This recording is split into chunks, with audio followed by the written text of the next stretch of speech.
Assalamualaikum warahmatullahi wabarakatuh. Bismillahirrahmanirrahim. Alhamdulillahirabbil alamin. Wal 'aqibatu lil muttaqin wa la 'udwana illa 'alal zalimin. Asyhadu an la ilaha illallah wahdahu la syarika lah wa asyhadu anna Muhammadan 'abduhu wa rasuluhu la nabiyya ba'dahu. Allahumma shalli wa sallim wa barik ala sayyidina Muhammadin wa ala alihi wa ashabihi ajma'in. Subhanaka la 'ilma lana illa ma 'allamtana innaka antal 'alimul hakim wa tub 'alaina innaka antat tawwabur rahim. Wa la haula wa la quwwata illa billahil 'aliyyil 'azim. Rabbi shrah li sadri wa yassir li amri wahlul 'uqdatam min lisani yafqahu qawli. Hadirin jamaah salat maghrib masjid besar Taqwa yang dimuliakan Allah.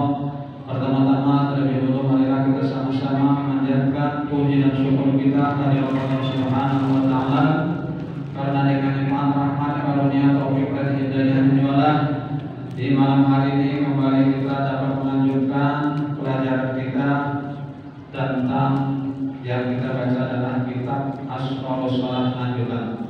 Salawat serta salam semoga Allah senantiasa tercurah kepada junjungan kita Nabi besar Muhammad sallallahu alaihi wasallam, pada keluarga beliau, sahabat beliau, dan orang-orang yang senantiasa mengikuti jejak langkah beliau hingga yaumil qiyamah. Sebelum kita masuki pelajaran kita pada malam hari ini, terlebih dulu ingin mengutip sebuah ayat di dalam Al-Quran yang berbunyi, wa minhum man yaqulu rabbana atina fid dunya wa ma lahu fil akhirati min khalaq. Dan setengah daripada mereka itu orang-orang yang beriman, ada yang berdoa kepada Allah Subhanahu wa taala dengan doanya rabbana atina fid dunya wa ma lahu fil akhirati min khalaq. Hai Tuhanku, berilah aku di dunia ini kebaikan, tetapi di akhirat tidak mendapatkan apa-apa. Nah, ada sebagian orang yang berdoa seperti itu. Tapi ada pula yang berdoa minhum may yaqulu rabbana atina fid dunya hasanah wa fil akhirati hasanah wa qina adzabannar. Ada juga yang berdoa, ya Tuhanku, berilah aku kebaikan di dunia dan kebaikan di akhirat. Kemudian lepaskanlah aku, jauhkanlah aku dari siksa neraka. Nah, jadi ada juga yang berdoa meminta kepada Allah supaya diberikan di dunia hasanah dan di akhirat juga hasanah. Artinya di dunia baik, di akhirat baik. Dan lepaskanlah kami dari siksa api neraka. Nah, perlu kita ketahui ad-dunya mazra'atul akhirah. Dunia ini adalah tempat bercocok tanam untuk akhirat. Dunia tempat kita beramal. Dunia tempat kita mencari bekal sebanyak-banyaknya. Di akhirat hanya memetik hasilnya. Coba kita lihat, kalau kita bertanam padi, kalau misalnya saya tukang bertani tahu kan, apabila bertanam padi atau bertanam padi, pasti rumput tumbuh, ya kan? Sambian menanam atau menugal padi di gunung, kalau misalnya menugal padi, pasti tumbuh apa? Padi tumbuh, rumput tiga-tiganya tumbuh juga. Apa maksudnya? apabila kita beramal untuk akhirat, dunia akan ikut keempat dua. Nah itu maksudnya ya, apabila kita bertanam akhirat, beramal untuk akhirat, dunia ikut ya. Karena mungkin di dunia ini kada dapat rezeki, kada mungkin. Ya kan Allah sudah jamin kita, wa man dabatin fil ardi illa 'ala Allahi rizquha. Apa yang melata di bumi, Allah lah yang sudah menjamin rezekinya. Itu masalah rezeki kita jangan perlu khawatir, ya kan? Karena kita sudah dijamin. Allah yang mencipta kita, Allah juga menjamin rezeki kita. Adanya jangan takut karena dapat rezeki, ya kan? Asal kita mau berusaha, rezeki itu pasti ada datang. Nah ini maksudnya ya kan, apabila kita bertanam akhirat, mencari bekal untuk akhirat, dunia akan ikut serta. Tetapi apabila kita hanya bekerja untuk dunia, jangan mimpi akhirat akan ikut. Sampian bertanam rumput, mungkinkah padi nak tumbuh? Ini dikatakan padi itu adalah akhirat. Tadi kita bertanam padi, rumput pasti tumbuh. Jika mereka rumput timbang. Tetapi kalau kita menanam rumput, dunianya ya kan kita urus di dunianya misalnya, mungkinkah padi tumbuh? Soal tanam rumput, padi nak tumbuh soal kan? Mas kada mungkin mana bisa dosa umur ya kan? Ya kan? Nah, kada mungkin kita bertanam padi, kada mungkin kita bertanam rumput tumbuh padi. Tetapi kalau kita bertanam padi, rumput pasti ikut tumbuh. Nah itu maksud itu supaya apabila kita beramal untuk akhirat, dunia ikut. Tapi kalau kita bekerja hanya untuk dunia, akhirat luput. Nah itu maksudnya, akhiratnya luput. Maka oleh karena itu, mulai malam ini sudah ya kan, mari kita berbekal untuk akhirat. Karena yang namanya kematian itu kada kawat diduga-duga datangnya, ya kan? Kada kawat terduga, kada takut kita kada berbau. Maka kalau sudah mati, kada kawat lagi apa-apa. Kenapa yang sudah mati, kada amal lagi? Anak bangsa mumpung lagi hidup, mumpung lagi sehat awak. Ayo nak kada sembahyang, nak kasih sembahyang. Yang kada puasa, nak kasih puasa. Yang kada berzakat, nak kasih berzakat. Yang kada hadir majelis taklim, nak kasih hadir majelis taklim. Yang sudah mati kada apa lagi hadir. Menyesal kita sudah pada proses mati ya. Kalau kita sudah mati, menyesalnya lagi. Pantas saja semua ya kan. Karena kita waktu di dunia lalai karena dia kan kada apa? Kada menganggap akhirat itu penting, ya kan? Hanya dunia yang kita pentingkan. Nah, baik itu kita menyampaikan sedikit lah. Nah, kita langsung masuk kepada pelajaran kita malam yang lalu. Qala al-mu'allif rahimahullah ta'ala nafa'ana bihi wa bi umumi dzarri amin. Kita ulang sedikit. Adapun sebab yang mewajibkan mandi itu 6 perkara. Apabila ada 6 perkara ini, maka kita wajib mandi. Pertama, keluar mani atau keluar air mani dengan jima atau lainnya, ya kan? Baik dengan jima artinya berkumpul dengan istri atau dengan yang lainnya. Mimpi misalnya, ya kan? Mimpi kawin. Nah, sepanjang bangun basah salah. Mandi wajib mandi, ya kan? Wajib mandi. Yang kedua, jima artinya berkumpul dengan istri. Yang ketiga, mati. Nah, Begitu kita mati, wajib mandi. Siapa mau mandi orang hidup? Bisa mati itu mati seorang ya bisa hidup pemandian. Kemudian yang keempat, bukanlah. Yang ketiga tadi mati itu wajib mandi yang bukan mati syahid, maksudnya mati syahid perang, ya kan itu pada wajib mandi. Mati yang biasa aja ya kan, mati habis apa? Habis umur, habis jatah umur hidup di dunia. Nah itu wajib mandi.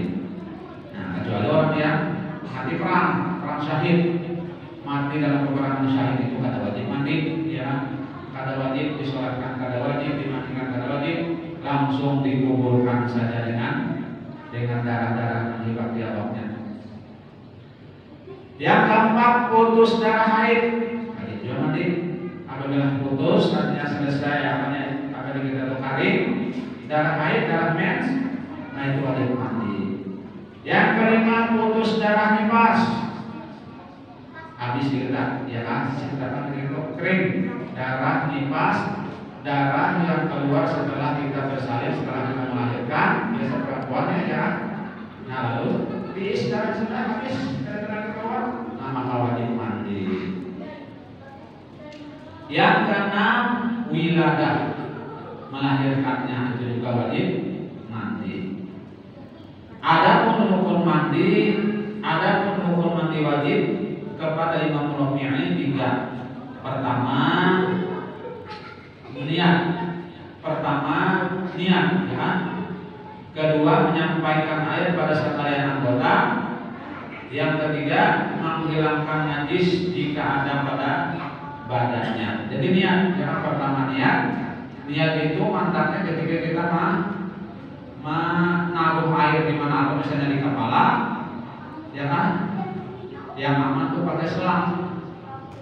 Kalau pakai yang ada di derum itu, ya kan, atau di wadah pak mandi, amun pakai yung, itu dikhawatirkan kalau bekas kita bahannya masuk ke dalam, ya kan? Maka air yang ada di situ mustakmal jadinya, ada sah lagi. Nang bagus itu pakai keran. Nah, keran sesuai dengan keran, pokoknya keran langsung dari. Nah, pas mandi mandang air di atas ini langsung sahdaku atau sengaja aku mandi wajib, baru karena tangan. Sampai dipun air tadi jangan. Amun pakai yang pak tadi, kecuali paknya lebih 2 bulan. Artinya lebih 2 bulan itu lebih 216 liter. Kalau cuma sampah itu bisa halus kan, sampai kecuali di bawah, ini misalnya di atas ini mengayo ke bawah mundur, namun berdiri masuk ya ke dalam situ banyak pastikannya mustakmal kalau yang itu dari kalau dipakai lagi. Di sungai mandi di situ ya nanti di sungai itu ada airnya. Yang ini ya kalau airnya itu pada sampai 2 bulan, lalu kita bercibuk. Nah, hati-hati percikan kita menunggu angin kepala atau badan kita masuk ke dalam situ mustakmal. Dan di situ karena kalau dipakai lagi pesan mandi dari mandi wajib, mandi muslim tidak ya, mandi mengatakan ada sesuatu kalau dipakai lagi. Itu hati-hati kan, itu hukum fikih itu ya. Aman dari pakai sawer atau keran ya kan, langsung di atas kepala mana. Nah itu. Kemudian yang kedua menyampaikan ayat pada sekalian anggota. Kalau ayat sampaikan ya kan dikusuk-kusukin sekarang. Ketiga menghilangkan najis jika ada pada badannya, atau ada najis di badan dihilangkan dulu, ya dihilangkan dulu. Adapun yang haram dalam janabah, di dalam janabah itu 8 perkara. Orang yang janabah tidak boleh menggawi 8 perkara ini. Janabah itu junub kita. Junub itu baik kita mimpi kan ya kan. Junub kan ya salah kasih diabis itu junub kan ya kan. Atau kita misalnya kumpul istri, junub kan. Apa yang kada boleh digawi? Pertama sembahyang, sholat kada boleh. Kedua, tawaf di Baitullah, kada boleh juga. Ketiga, membaca khutbah Jumat, kada boleh juga. Keempat, menjabat atau memegang Al-Quran, kada boleh juga. Memegang. Kelima, menanggung Al-Quran membawanya, kada boleh juga. Keenam, membaca Quran, kada boleh juga. Kemudian jangan berjubuk. Kemudian yang ketujuh, berhenti di dalam masjid, kada boleh juga gitu. Kedelapan, berulang-ulang di dalamnya, ulang-ulang ke masjid, ya kan? Ada seorang dulu yang kada boleh. Ya. Nah kemudian ada pun syarat wudu itu 6 perkara. Pertama, syarat wudu itu harus orangnya Islam. Yang kedua, orangnya mumayyiz. Mumayyiz itu kita kalau membedakan yang baik dan yang buruk, artinya yang ibarat anak-anak tuh, ya kan, BO segala macam tuh berbasuh sendiri sukanya, seperti mumayyiz tuh, ya, makan sudah makan sendiri. Yang ketiga, dengan air yang suci lagi menyucikan. Dengan air yang suci, ya airnya yang suci lagi menyucikan. Karena air itu banyak macamnya. Ada yang suci tapi kada menyucikan, ya kan? Kalau yang suci menyucikan itu namanya air mutlak, namanya. Kalau yang suci tapi kada menyucikan, itu kadang-kadang bisa dimustahil airnya. Suci itu kada menyucikan lagi. Ada juga air karena najis, ya kan? Ada juga air yang bernajis, ada air.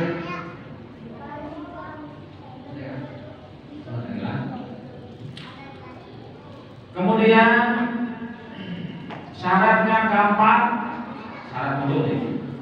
Jangan ada yang menegakkan sampai air pada anggota.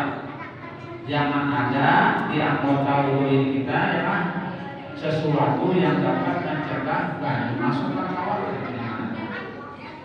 Baik apakah cat, ya kan, bekas cat kita mencat misalnya kalau ada di anggota itu cat, nah itu kalau masuk banyu, cat air lah, cat air, misalnya cat minyak bukan cat air, cat minyak itu ada masuk banyu, tapi kalau cat air mudah hilangnya kan banyu hilang air, cat air. Kalau minyak ada bisa, nah itu dia. Atau misalnya sisik kiwak, kita lagi menyisik kiwak. Berikutnya masuk banyu juga, hati-hati ya, sisik kiwak, minyak loh. Kemudian yang kelima, suci dari haid dan nifas. Yang keenam, mengetahui fardu dan sunnah. Dalam wudu itu apa fardu, apa sunnah di dalam wudu. Nah, itu harus tahu. Kemudian adapun rukun wudu itu ada 6 perkara. Rukunnya nih, rukun wudu. Pertama niat. Yang kedua membasuh muka. Niat, kemudian membasuh muka.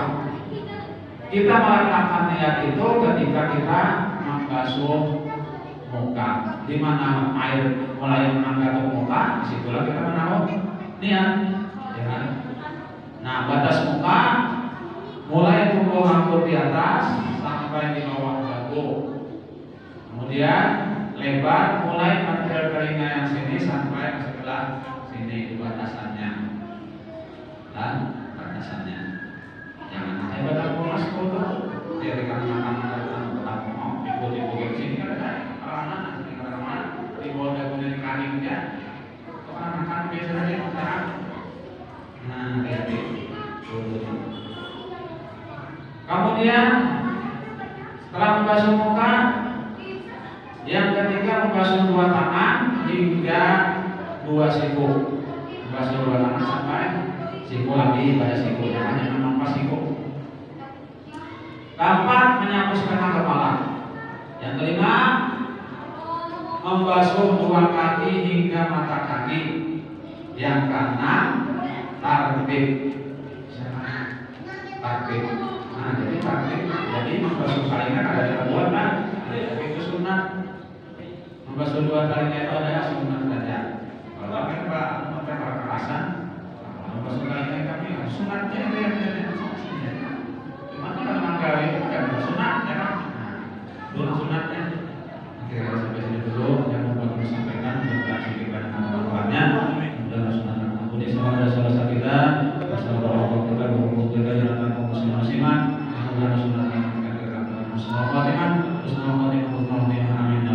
Demikian,